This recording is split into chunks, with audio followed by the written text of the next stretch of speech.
서울 강남구의 고급 주택가에 자리한 장씨 가문의 저택은 오늘따라 평소보다 분주했다. 70년 인생을 살아온 장명환과 66세의 아내 문영숙에게는 오늘이 둘째 아들 장태석의 결혼식이었다. 첫째 딸 지은이 세상을 떠난 지 5년, 이제 막내 아들마저 결혼하게 되니 감회가 남달랐다. 여보, 긴장하지 마세요. 태석이가 좋은 사람 만났다고 했잖아요. 영숙이 명환의 넥타이를 정리해주며 말했다. 하지만 그녀의 목소리에는 미묘한 떨림이 있었다. 아들이 데려올 며느리에 대한 기대와 불안이 뒤섞인 복잡한 감정이었다. 웨딩홀에 도착한 영숙과 명환은 신부 대기실에서 처음으로 며느리 윤하영을 만났다.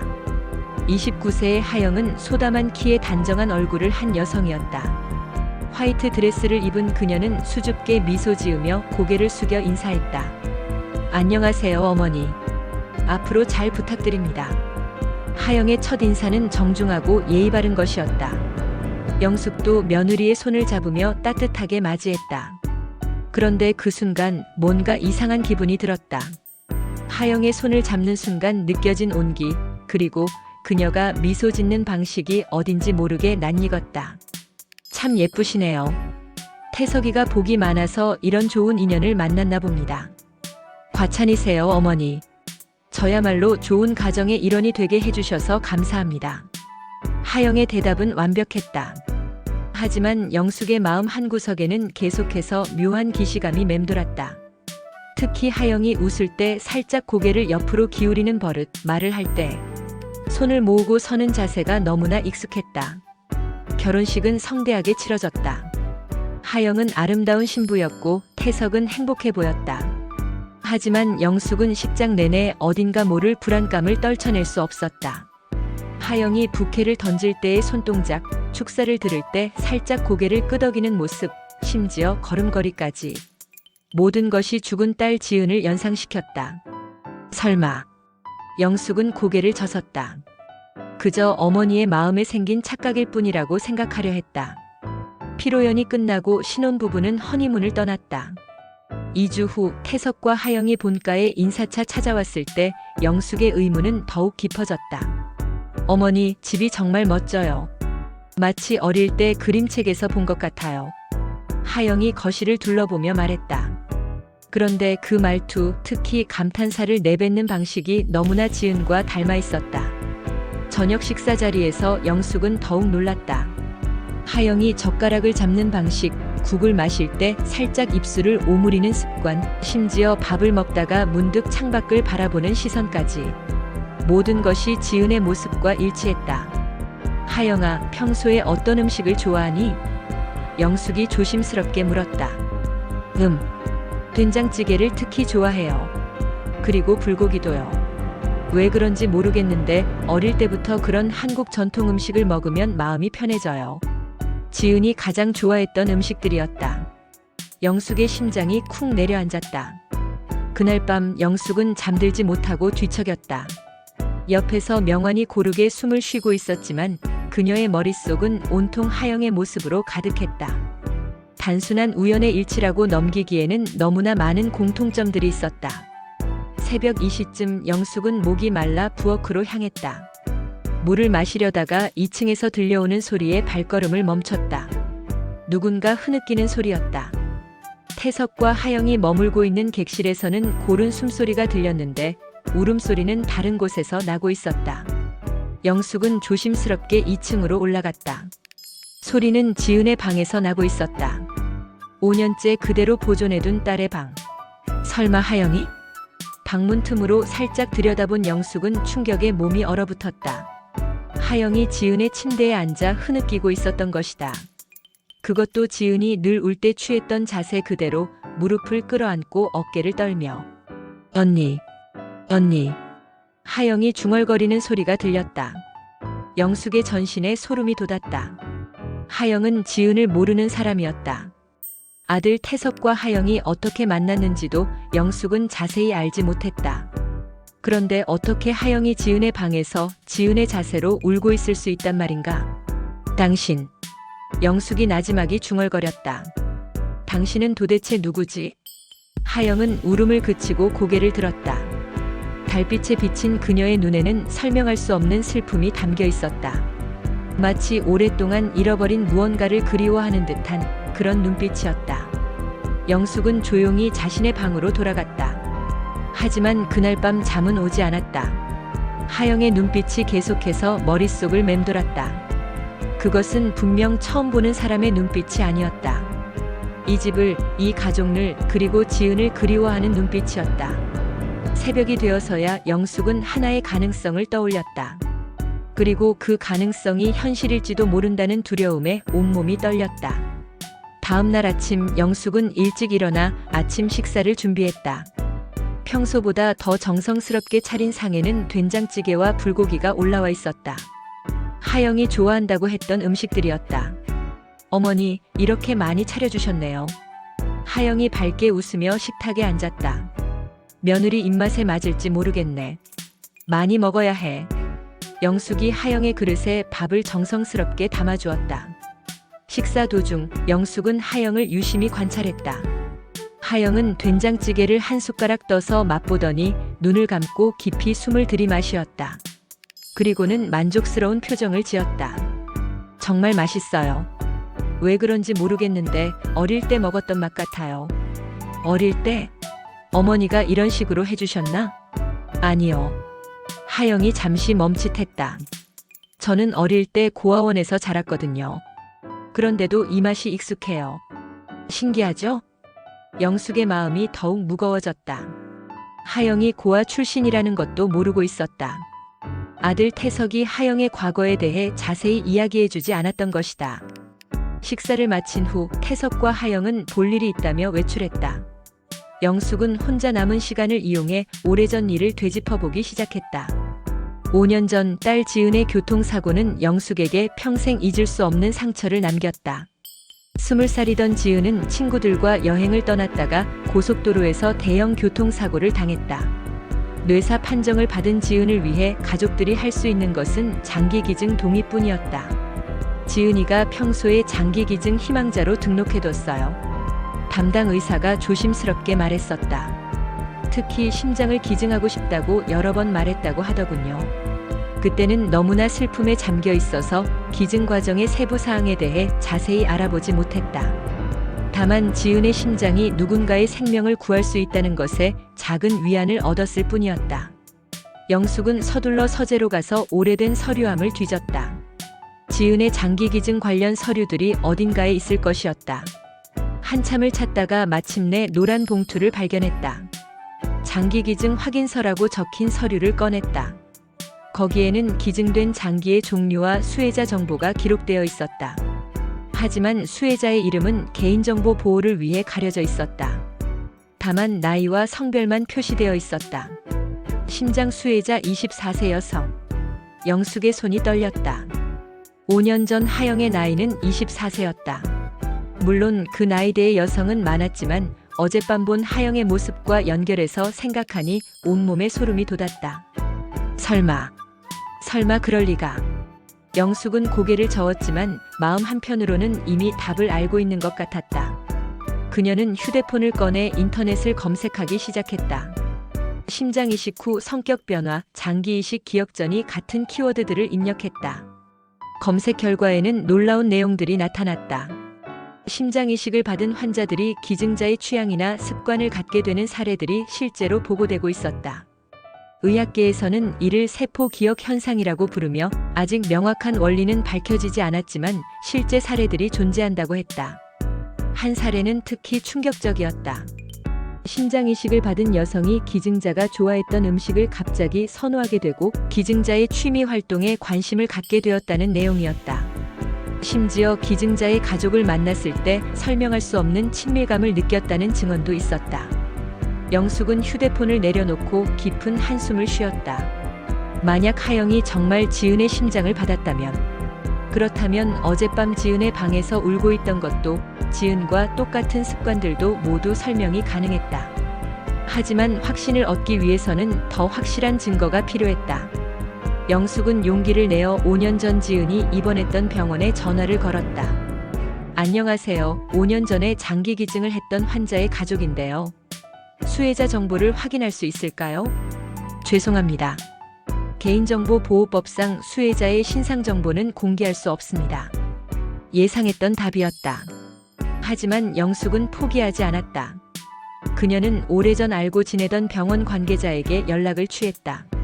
지은이 어릴 때부터 다녔던 소아과 의사였던 김 박사였다. 영숙 씨, 오랜만이네요. 지은이 일로는 정말 안타까웠어요. 박사님, 혹시 부탁 하나 드려도 될까요? 지은이의 심장을 받은 분이 누군지 알 수 있을까요? 김 박사는 잠시 망설이더니 조심스럽게 말했다.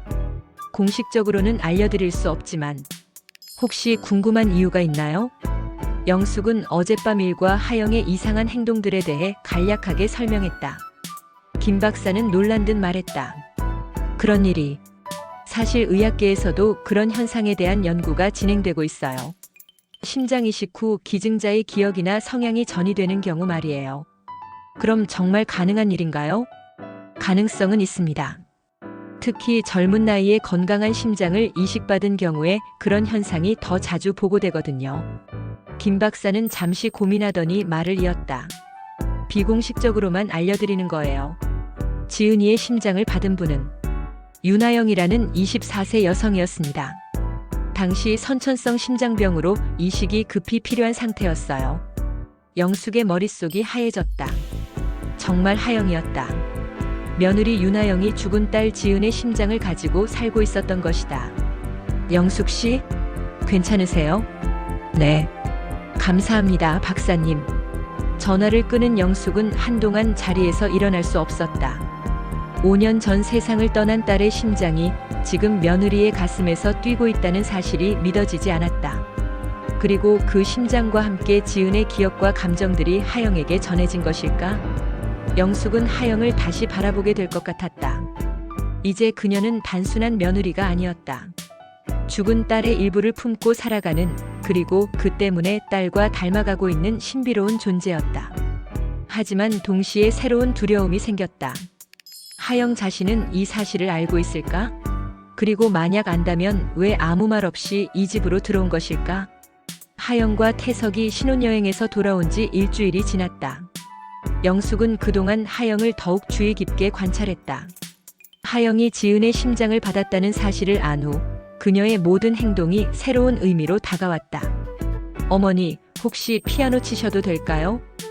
어느 날 저녁 하영이 조심스럽게 물었다. 영숙의 심장이 쿵 내려앉았다.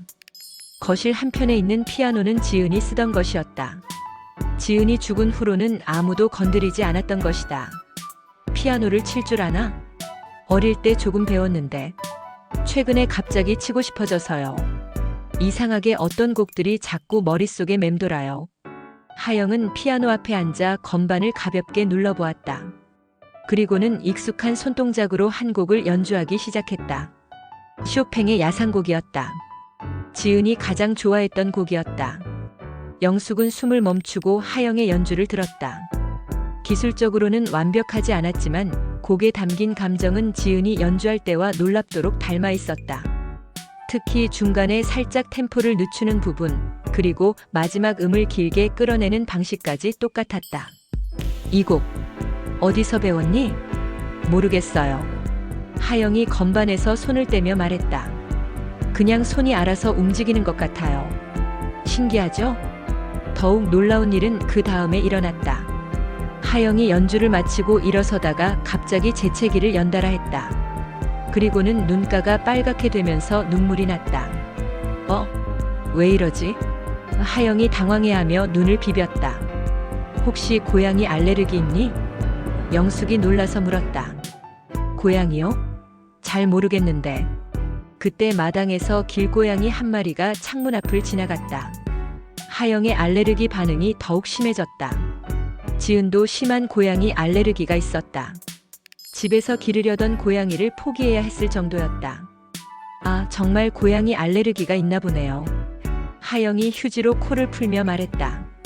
어릴 때는 이런 적이 없었는데. 영숙은 더 이상 우연의 일치라고 생각할 수 없었다. 피아노 연주, 고양이 알레르기, 심지어 재채기하는 방식까지 모든 것이 지은과 똑같았다. 며칠 후 더욱 기이한 일이 일어났다. 하영이 영숙과 함께 마트에 갔을 때였다. 어머니, 이 집이 어디인지 아세요? 하영이 갑자기 어떤 주택을 가리키며 물었다. 영숙이 고개를 돌려보니 지은의 친구 집이었다. 지은이 고등학교 때 자주 놀러 갔던 곳이었다. 왜 그 집이 궁금하니? 그냥 자주 꿈에 나와요. 그 집에서 누군가와 함께 웃고 있는 꿈을요. 너무 생생해서 실제 기억인 것 같기도 하고. 영숙의 등골에 소름이 돋았다. 하영이 지은의 기억을 꿈으로 경험하고 있는 것 같았다. 하영아, 혹시 다른 꿈도 자주 꾸니? 네. 이상한 꿈들을 많이 꿔요. 어떤 집의 2층 방에서 일기를 쓰는 꿈, 교복 입고 학교에 다니는 꿈. 그런데 그 교복이 제가 다닌 학교 것이 아니에요. 처음 보는 교복인데도 왜 그런지 익숙해요. 지은이 다녔던 학교의 교복을 묘사하는 것 같았다. 영숙은 점점 더 확신을 갖게 되었다. 하영은 정말 지은의 기억을 경험하고 있었다. 그날 저녁 하영은 태석에게 이상한 이야기를 했다. 여보, 나 요즘 이상한 꿈을 자주 꿔요. 무슨 꿈? 이 집에서 사는 꿈이에요. 그런데 지금과는 다르게 어떤 여자아이로서 이 집에 사는 꿈이요. 어머니, 아버지와 함께 식사하고 2층 방에서 책을 읽고. 너무 현실적이어서 깰 때마다 혼란스러워요. 태석은 웃으며 대답했다. 새로운 환경에 적응하느라 그런 꿈을 꾸는 거 아닐까? 이 집이 이제 진짜 내 집이 되었으니까. 하지만 영숙은 그것이 단순한 적응의 문제가 아니라는 것을 알고 있었다. 하영이 꾸는 꿈들은 지은의 실제 생활이었다. 며칠 후 영숙은 하영과 단둘이 차를 마시며 대화할 기회를 가졌다. 하영아, 혹시 심장 수술을 받은 적이 있니? 하영이 잠시 멈칫했다. 어떻게 하셨어요? 5년 전에 심장 이식을 받았어요. 선천성 심장병 때문에. 그때 많이 아팠겠구나. 네. 정말 죽을 뻔했어요. 그런데 어떤 분이 심장을 기증해 주셔서 살 수 있었어요. 지금도 그분께 너무 감사해요. 영숙의 눈에 눈물이 맺혔다. 그 심장은 바로 지은의 것이었다. 그리고 하영은 그 사실을 모르고 있었다. 하영아, 혹시 수술 후에 뭔가 달라진 점은 없었니? 새로운 취향이나 습관 같은 것들. 하영이 신중하게 대답했다. 사실 있어요. 수술 후에 갑자기 클래식 음악을 좋아하게 되었어요. 특히 피아노 곡들을요. 그전에는 관심도 없었는데. 그리고 한국 음식에 대한 애착도 생겼고요. 또 다른 변화는 이상한 게 가끔 제가 아닌 것 같은 기분이 들어요. 마치 다른 사람의 감정을 느끼는 것 같다고 할까요? 특히 이 집에 처음 왔을 때 낯설지 않았어요. 오히려 편안했어요. 하영이 계속해서 말했다. 그리고 가끔 지은이라는 이름이 머릿속에 떠올라요. 누군지 모르겠지만 그 이름을 들으면 왠지 그리워져요. 이상하죠? 영숙의 가슴이 먹먹해졌다. 하영은 무의식 중에 지은을 기억하고 있었다. 아니, 지은의 마음이 하영의 마음속에 살아있는 것 같았다. 하영아. 영숙이 조심스럽게 말했다. 만약에 말이야, 만약에 내가 받은 심장의 원래 주인을 알게 된다면 어떨 것 같니? 하영이 잠시 생각하더니 대답했다. 궁금해요. 정말 궁금해요. 왜 이런 감정들을 느끼는지, 왜 이런 꿈들을 꾸는지. 그분을 알면 답을 찾을 수 있을 것 같아요. 영숙은 하영에게 진실을 말해야 할지 고민했다. 하지만 아직은 때가 아닌 것 같았다.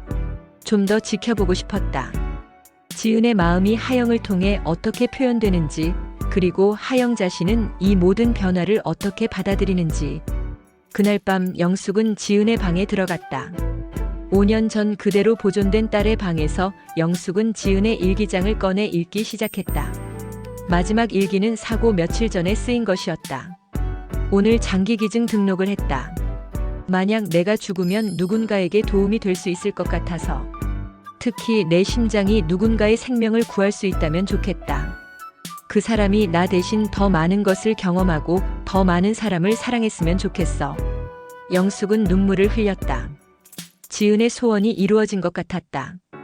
그녀의 심장은 하영을 살렸고 이제 하영을 통해 지은의 일부가 계속 살아가고 있었다. 일주일 후 하영과 태석은 본격적으로 본가에서 함께 살기로 결정했다. 태석의 직장이 집 근처로 옮겨지면서 가능해진 일이었다. 영숙은 기쁜 마음으로 며느리를 맞이했지만 한편으로는 불안함도 컸다. 하영의 정체성에 대한 의문이 날이 갈수록 커지고 있었기 때문이었다. 하영은 본가 생활에 금세 적응하는 것 같았다. 오히려 너무 자연스럽게 적응하는 것이 영숙을 더욱 놀라게 했다. 마치 원래 이 집 식구였던 것처럼 행동했다. 어머니, 2층 맨 끝방을 써도 될까요? 하영이 어느 날 물었다.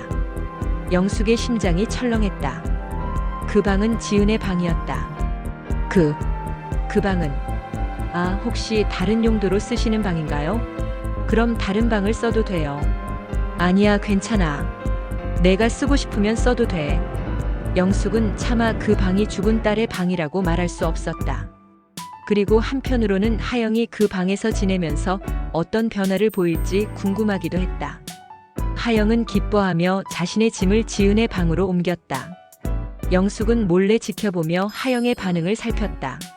하영은 방 안을 둘러보더니 만족스러운 표정을 지었다.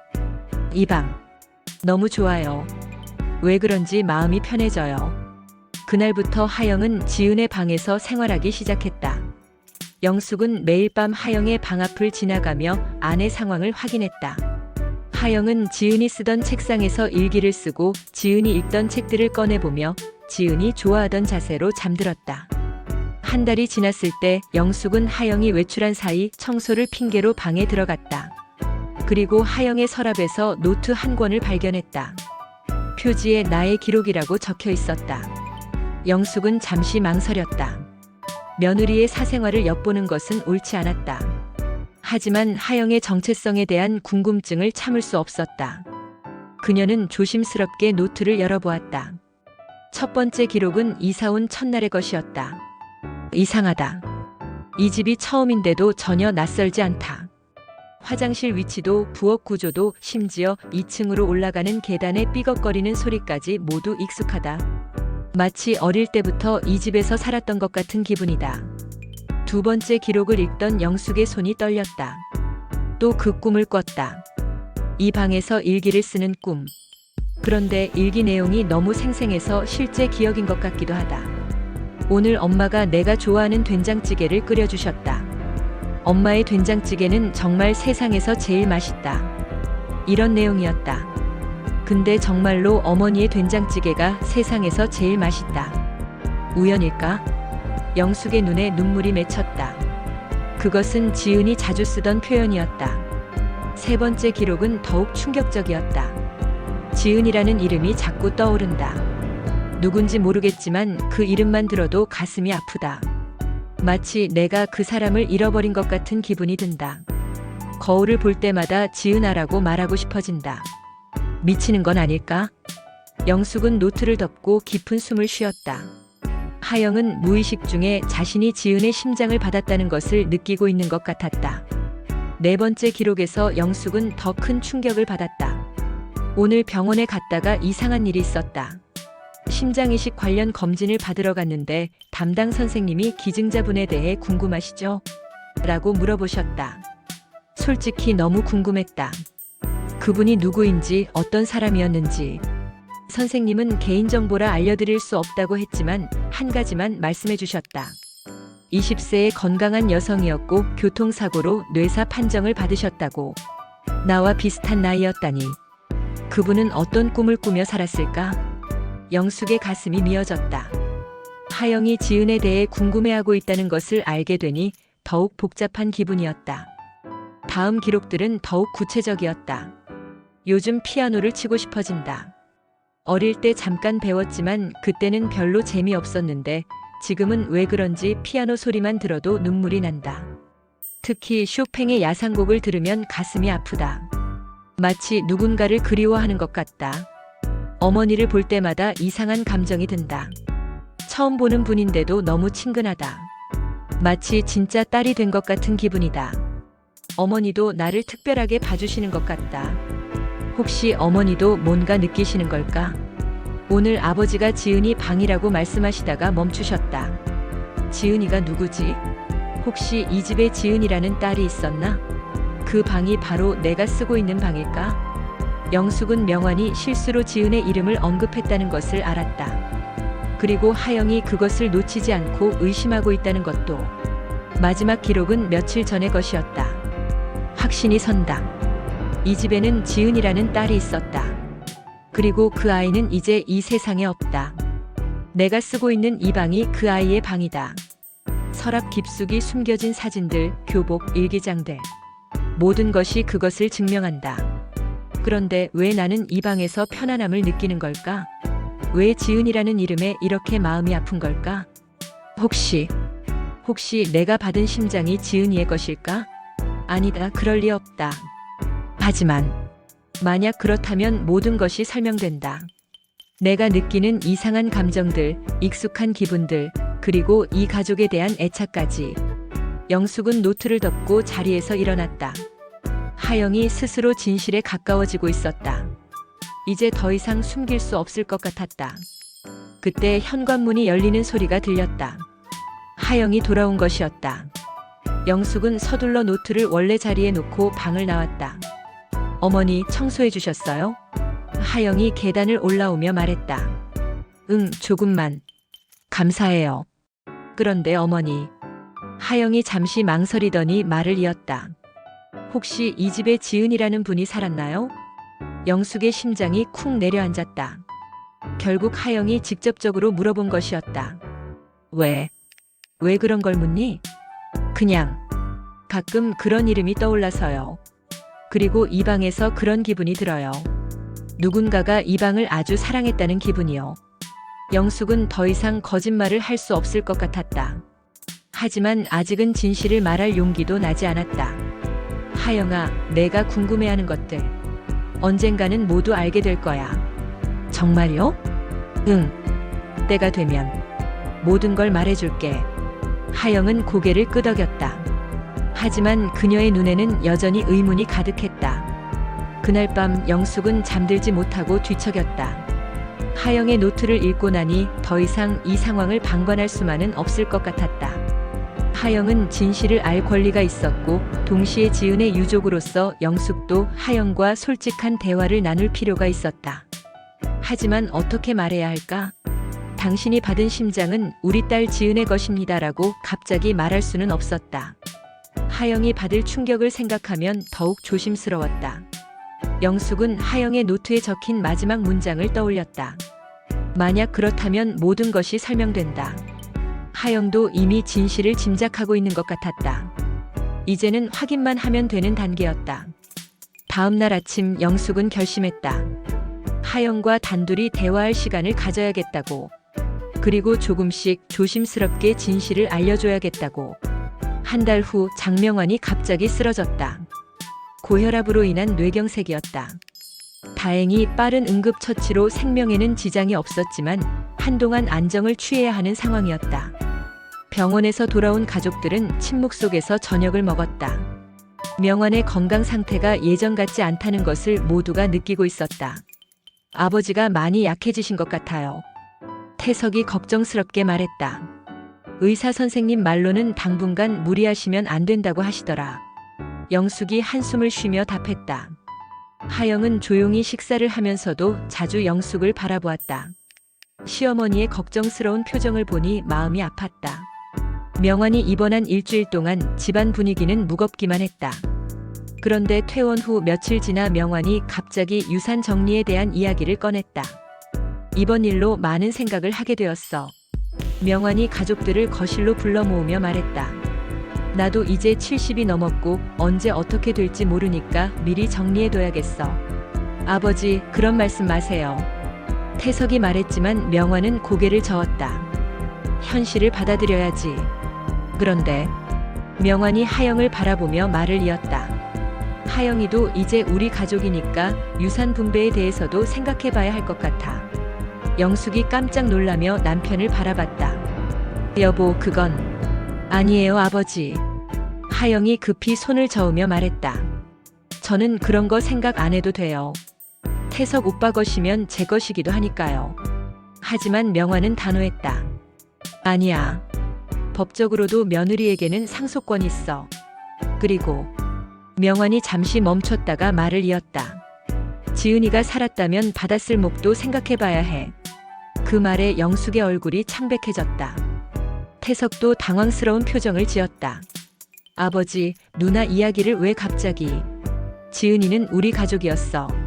비록 세상을 떠났지만 그 아이 몫도 누군가는 받아야 한다고 생각해. 명환의 시선이 하영에게 머물렀다. 하영은 무슨 의미인지 몰라 당황스러워했다. 지은이요? 그분이 누구세요? 하영이 조심스럽게 물었다. 우리 딸이었어. 5년 전에 교통사고로. 명환의 목소리가 떨렸다. 하영의 얼굴이 순간 하얘졌다. 자신이 그토록 궁금해했던 지은이 이 집의 딸이었다는 것을 확인한 것이었다. 그럼 제가 쓰고 있는 방이 지은이 방이야. 영숙이 힘겹게 말했다. 하영은 충격을 받은 듯 한동안 말을 하지 못했다. 그녀의 머릿속에는 지금까지의 모든 일들이 스쳐갔다. 이상한 기시감, 익숙한 감정들, 그리고 지은이라는 이름에 대한 그리움. 죄송해요. 하영이 눈물을 글썽이며 말했다. 제가 모르고 그 방을 함부로 썼네요. 아니야. 영숙이 하영의 손을 잡았다. 내가 그 방을 쓰는 게 오히려 좋아. 지은이도 기뻐할 것 같아. 태석은 여전히 아버지의 제안을 이해하지 못하겠다는 표정이었다. 아버지, 하영이에게 누나 몫까지 상속하신다는 말씀이세요? 그래. 하영이가 지은이를 대신해서 우리 가족이 되었으니까. 하지만 그건 태석아. 명환이 아들을 제지했다. 이건 내가 결정할 일이야. 그리고 하영이라면 지은이도 좋아했을 것 같아. 그 말에 하영이 더욱 눈물을 흘렸다. 자신이 죽은 딸의 자리를 대신하고 있다는 것이 부담스러웠다. 며칠 후 명환은 변호사를 불러 유언장을 작성하기 시작했다. 그 과정에서 구체적인 상속 비율이 논의되었다. 하영 며느리에게도 전체 재산의 30%를 상속하겠습니다. 명환이 변호사에게 말했다. 태석의 얼굴이 굳어졌다. 30%는 상당한 금액이었다. 장씨 가문의 부동산과 사업체를 합치면 수백억 원에 달했다. 아버지, 다시 생각해보세요. 하영이도 부담스러워하잖아요. 실제로 하영은 계속해서 사양하려 했다. 아버지, 정말 괜찮아요. 저는 그런 거 바라지 않았어요. 하지만 명환의 의지는 확고했다. 내 마음은 정해졌어. 하영이는 이제 우리 가족이고 지은이 몫도 함께 받는 거야. 그날 밤 태석은 하영과 심각한 대화를 나눴다. 하영아, 너 정말 아버지 재산에 관심 없어? 물론이죠. 오빠를 사랑해서 결혼한 거지 재산 때문이 아니에요. 그럼 왜 아버지가 그런 제안을 하실까? 하영도 그것이 궁금했다. 왜 시아버지가 자신에게 그토록 큰 상속분을 주려고 하는지 이해할 수 없었다. 혹시 지은 씨와 제가 닮았나요? 태석이 잠시 생각하더니 대답했다. 성격이나 행동이 좀 비슷한 것 같기는 해. 부모님도 그런 느낌을 받으시는 것 같고. 그래서 저를 지은 씨 대신으로 생각하시는 건가요? 아마도 그럴 수도 있겠네. 하영은 복잡한 기분이었다. 자신이 죽은 딸의 대신품 취급을 받고 있는 것 같아서 불편했지만 동시에 왜 그런 감정을 갖게 되는지도 이해할 것 같았다. 며칠 후 가족 회의가 다시 열렸다. 이번에는 상속에 대한 구체적인 내용을 확정하기 위해서였다. 최종적으로 하영에게는 이 집과 강남의 아파트, 그리고 회사 지분의 일부를 상속하겠어. 명환이 발표했다. 태석의 표정이 어두워졌다. 하영이 받게 될 몫이 예상보다 훨씬 컸다. 아버지, 하영이가 그렇게 많이 받으면 뭐가 문제야? 하영이도 우리 딸이야. 하지만 결혼한 지 얼마 안 됐는데. 그래서 더욱 확실히 해둬야 하는 거 아니야? 태석과 명환 사이에 긴장감이 흘렀다. 하영은 그 사이에서 어쩔 줄 몰라 했다. 그만해요, 다들. 영숙이 나서며 말했다. 하영이 마음도 생각해야죠. 어머니는 어떻게 생각하세요? 하영이 조심스럽게 물었다. 영숙은 잠시 하영을 바라보더니 말했다. 하영아, 너한테는 그럴 자격이 있어. 넌 정말 우리 가족이니까. 영숙의 말투에는 특별한 의미가 담겨 있었다. 하영은 그것을 느꼈지만 정확히 무엇인지는 알 수 없었다. 결국 그날 회의는 결론 없이 끝났다. 하지만 가족들 사이에는 미묘한 균열이 생긴 것 같았다. 태석은 하영을 의심의 눈으로 보기 시작했고 하영은 자신의 위치에 대해 혼란스러워했다. 그날 밤 하영은 지은의 방에서 일기를 썼다. 오늘 충격적인 사실을 알았다. 내가 쓰고 있는 이 방이 죽은 딸 지은의 방이었다는 것을. 그리고 시아버지가 나에게 지은의 몫까지 상속하겠다고 하신다는 것을. 나는 대체 이 가족에게 무엇인가? 왜 나를 지은의 대신으로 보시는 걸까? 그리고 왜 나는 이 모든 상황이 낯설지 않은 걸까? 하영은 펜을 내려놓고 창밖을 바라봤다. 달빛이 방 안을 은은하게 비추고 있었다. 그 빛 속에서 하영은 문득 이상한 기분을 느꼈다. 마치 지은이 자신을 지켜보고 있는 것 같은 기분이었다. 상속 문제로 가족 간의 미묘한 갈등이 생긴 지 일주일 후 영숙은 더 이상 진실을 숨길 수 없다고 판단했다. 하영의 정체성에 대한 의문은 계속 커지고 있었고 태석의 의심도 깊어지고 있었다. 무엇보다 하영 자신이 가장 힘들어하고 있었다. 그날 오후 태석이 회사에 간 사이 영숙은 하영과 단둘이 차를 마시며 대화할 시간을 가졌다. 하영아, 내가 궁금해하던 것들 이제 말해줄 수 있을 것 같아. 하영의 눈이 커졌다. 정말요? 응. 하지만 놀랄 수도 있어. 마음의 준비를 하고 들어야 해. 하영은 고개를 끄덕였다. 사실 그녀도 어느 정도 예상하고 있었다. 하영아, 혹시 내가 받은 심장이 누구 것인지 생각해 본 적 있니? 하영의 손이 가슴에 올려졌다. 가끔 생각해 봤어요. 제가 느끼는 이상한 감정들 때문에. 그 심장은 지은이 것이야.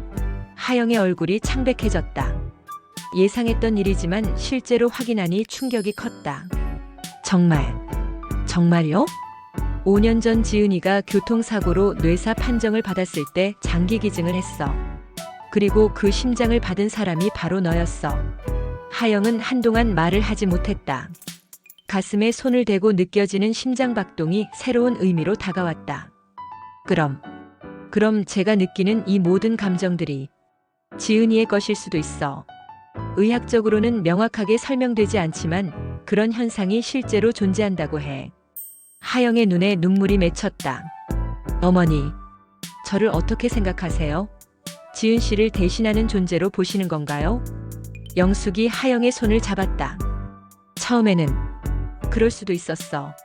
내가 지은이를 너무 많이 닮아서 착각할 때도 있었지. 하지만 지금은 알아. 넌 지은이가 아니야. 넌 하영이야. 다만요? 다만 지은이의 일부가 너와 함께 살아가고 있는 것 같아. 그래서 더욱 소중해. 하영이 흐느끼기 시작했다. 저도 혼란스러워요. 가끔 제가 누군지 모르겠어요. 제 감정인지 아니면 다른 누군가의 감정인지. 영숙이 하영을 안아주었다. 괜찮아. 천천히 받아들이면 돼. 그날 저녁 하영은 태석에게 진실을 털어놓았다. 오빠, 나 지은 언니의 심장을 받았어요. 태석은 깜짝 놀라며 하영을 바라봤다. 뭐라고? 5년 전에 받은 심장이 지은 언니 것이었어요. 어머니가 알려주셨어요. 태석의 표정이 복잡해졌다. 놀람, 당황, 그리고 이해할 수 없다는 감정이 뒤섞였다. 그럼 너는 처음부터 알고 있었던 거야?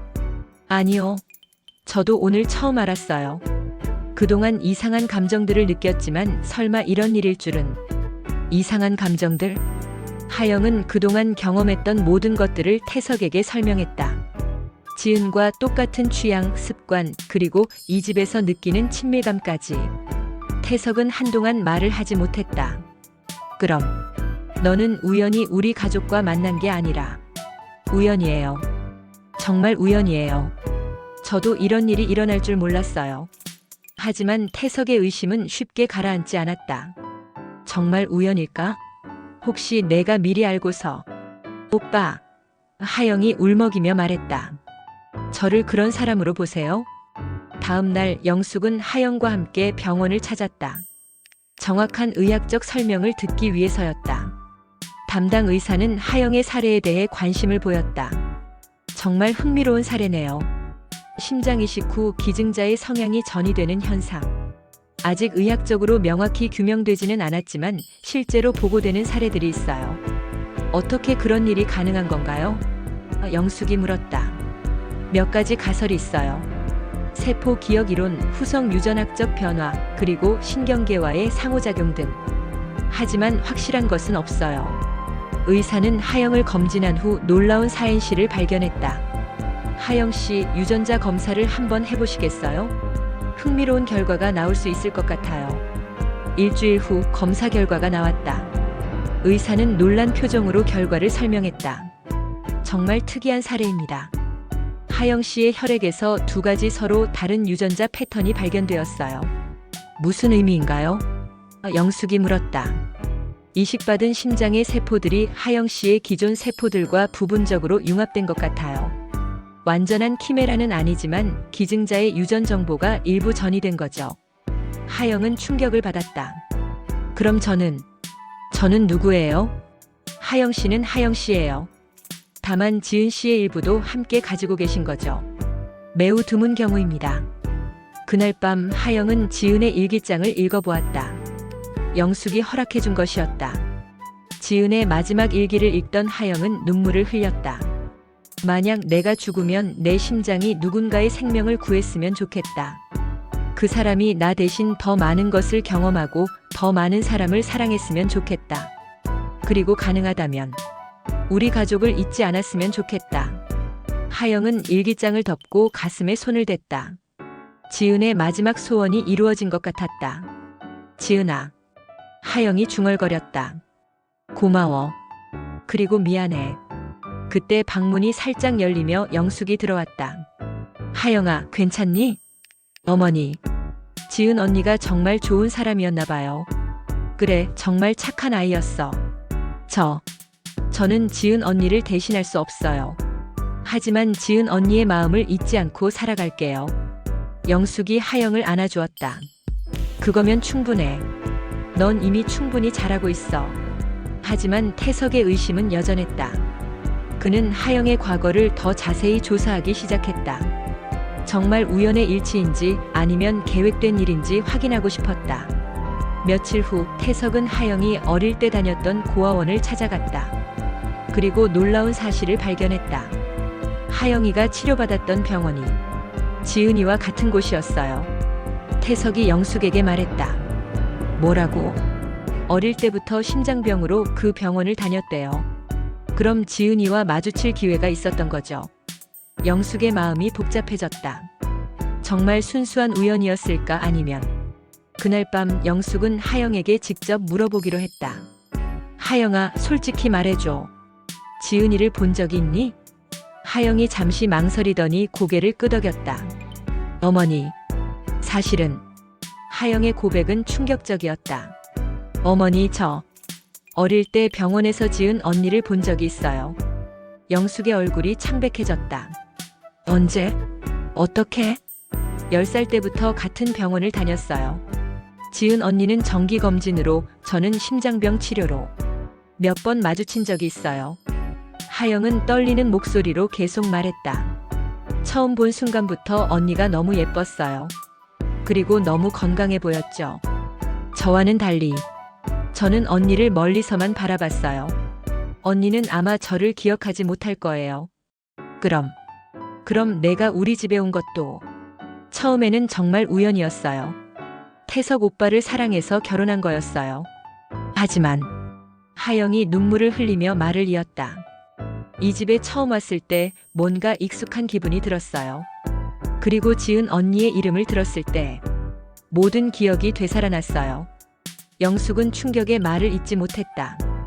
그럼 내가 지은이의 심장을 받았다는 것도 알았던 거니? 확신은 없었어요. 하지만 의심은 했어요. 제가 느끼는 이상한 감정들, 언니와 똑같은 취향들, 모든 게 설명되니까요. 그때 현관문이 열리는 소리가 들렸다.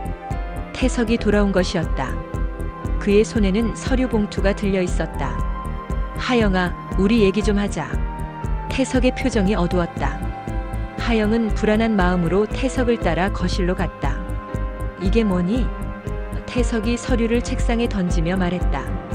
하영이 서류를 펼쳐보니 자신의 과거 기록들이었다.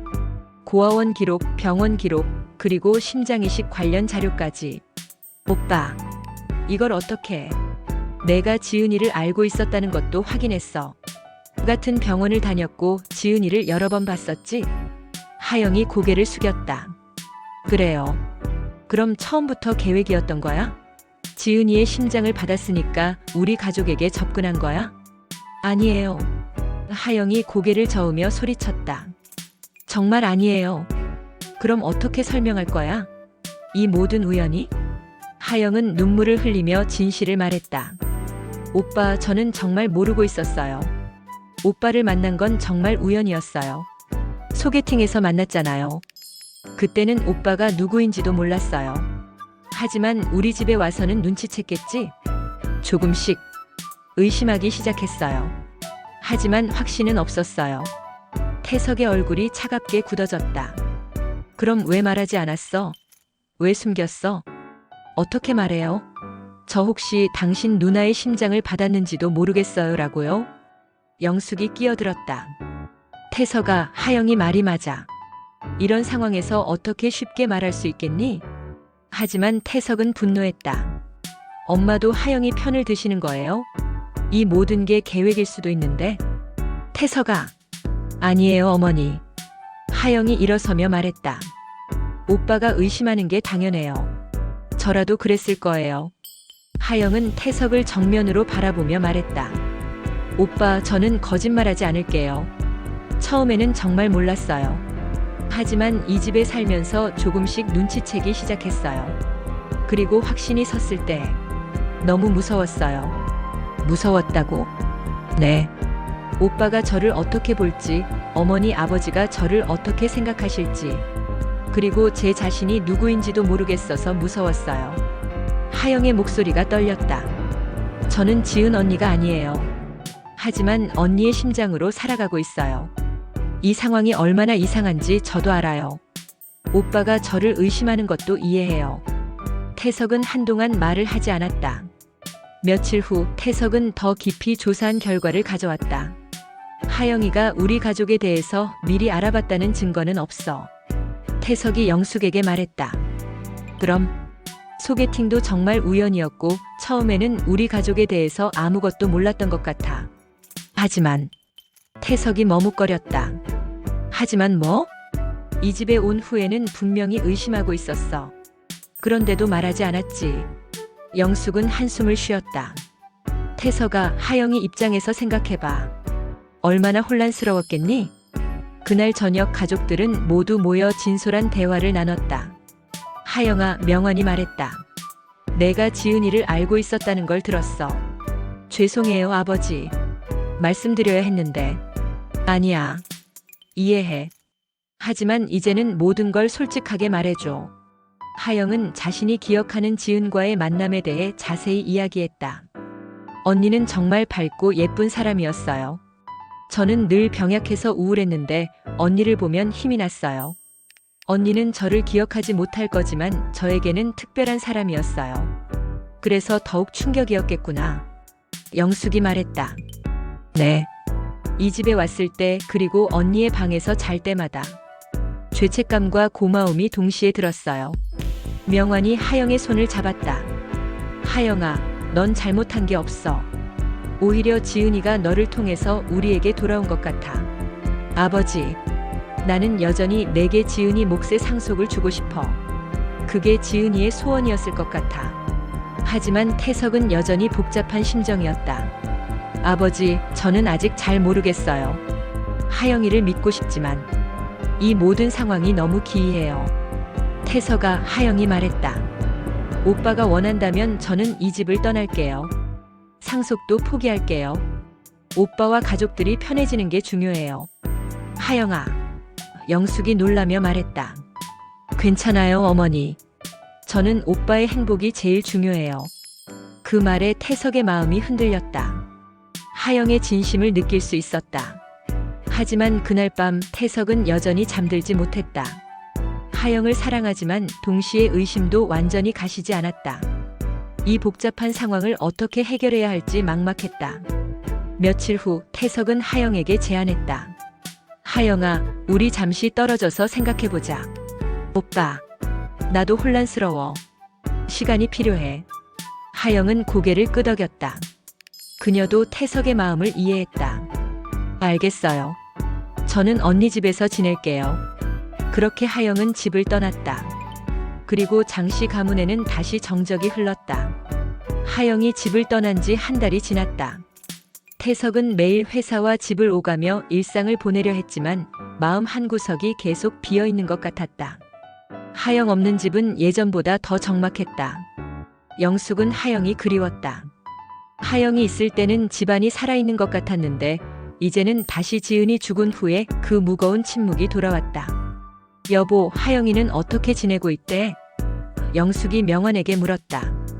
태석이 말로는 언니 집에서 잘 지내고 있다고 해. 하지만 많이 힘들어하는 것 같아. 당연하지. 우리도 힘든데 하영이는 얼마나 힘들겠어. 명환의 건강은 하영이 떠난 후 더욱 나빠졌다. 스트레스 때문인지 혈압이 자주 올라갔고 식욕도 떨어졌다. 아버지, 병원에 가보세요. 태석이 걱정스럽게 말했다. 괜찮아. 그냥 피곤한 것뿐이야. 하지만 영숙은 남편이 하영을 그리워하고 있다는 것을 알고 있었다. 명환에게 하영은 단순한 며느리가 아니라 죽은 딸을 대신하는 소중한 존재였다. 어느 날 저녁 명환이 갑자기 말했다. 태석아, 하영이를 집으로 데려와. 아버지, 나는 하영이가 진심이라고 생각해. 그 아이가 우리를 속였을 거라고 생각하지 않아. 하지만 아버지, 이 모든 상황이 너무 이상해요. 이상하다고 해서 거짓은 아니야. 세상에는 설명할 수 없는 일들이 있어. 하영이와 지은이의 인연도 그런 것 중 하나야. 태석은 고민에 빠졌다. 아버지의 말도 일리가 있었지만 여전히 마음 한구석에는 의심이 남아 있었다. 며칠 후 명환의 상태가 급격히 악화되었다. 응급실로 실려간 명환은 뇌경색이 재발한 상태였다. 위험한 상황입니다.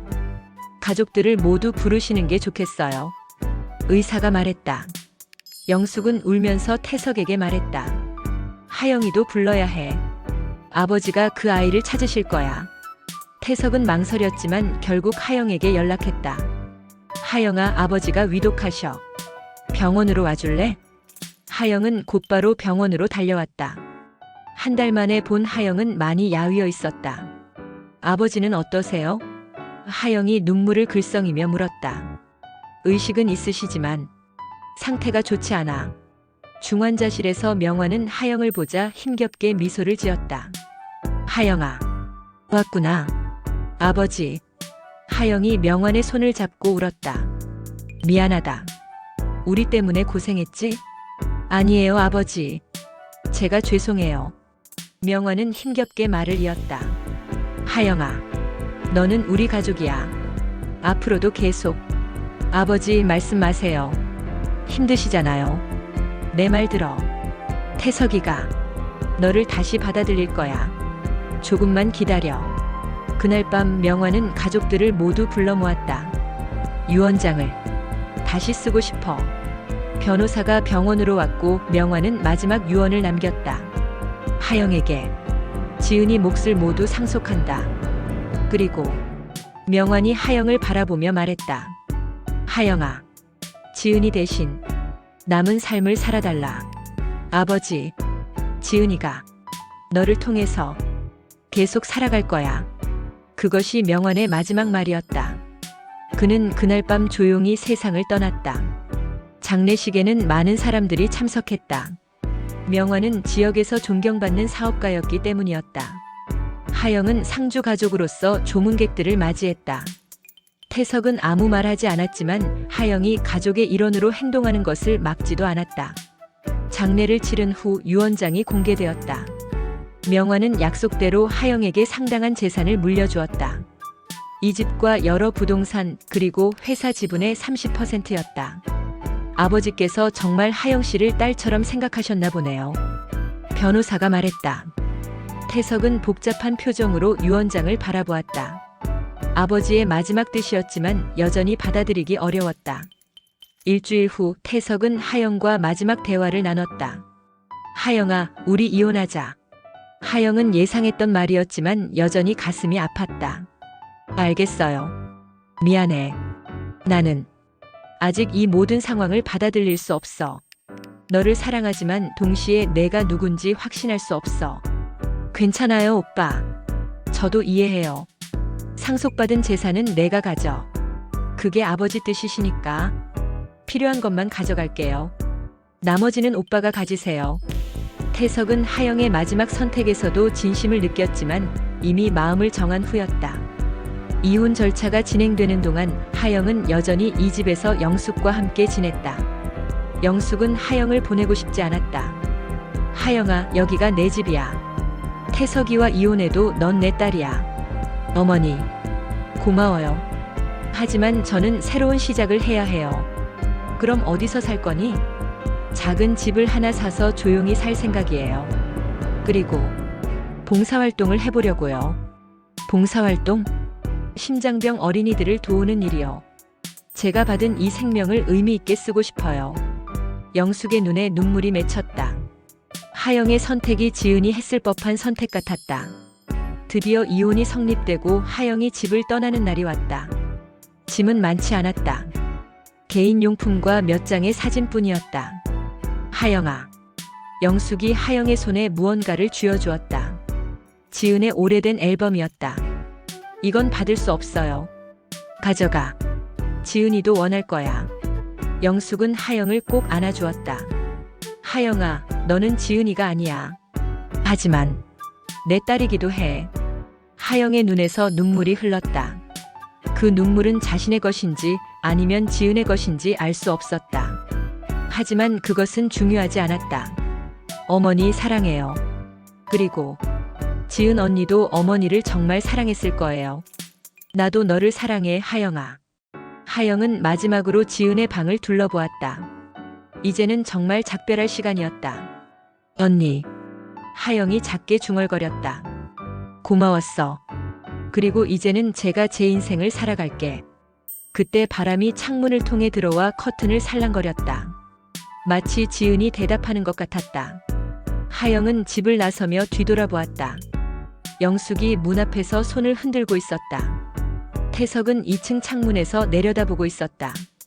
새로운 삶을 시작하는 하영의 가슴에서는 지은의 심장이 꾸준히 뛰고 있었다. 두 사람의 생명이 하나가 되어 앞으로 나아가고 있었다. 6개월 후 하영은 작은 아파트에서 심장병 어린이들을 위한 봉사단체를 운영하고 있었다. 그녀는 자신이 받은 기증의 소중함을 다른 사람들에게 전하고 있었다.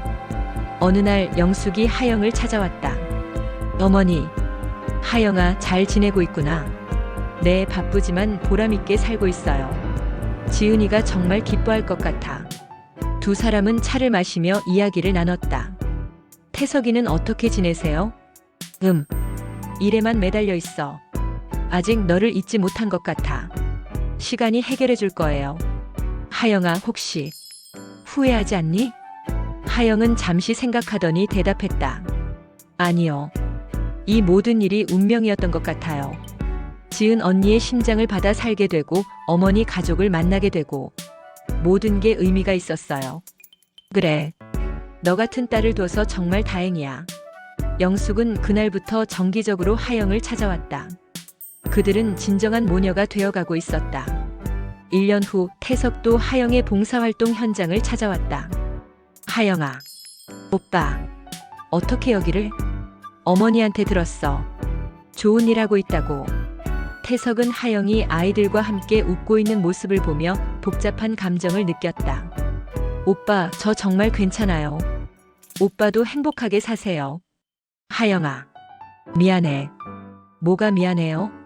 오빠는 잘못한 게 없어요. 태석은 더 이상 말할 수 없었다.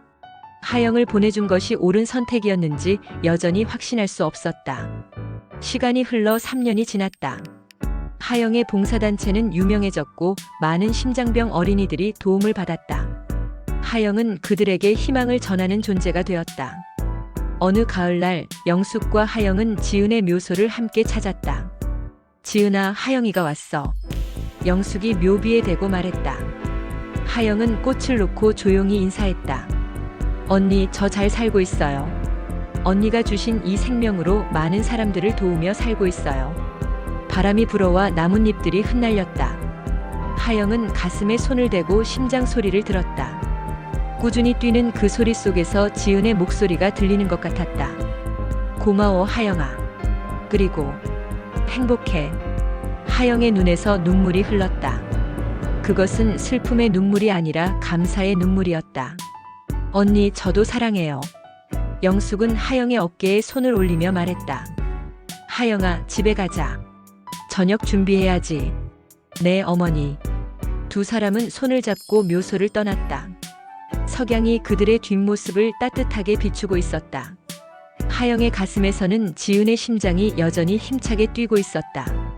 두 개의 영혼이 하나의 몸에서 서로 다른 삶을 하지만 같은 사랑으로 살아가고 있었다. 그리고 그것은 기적이었다.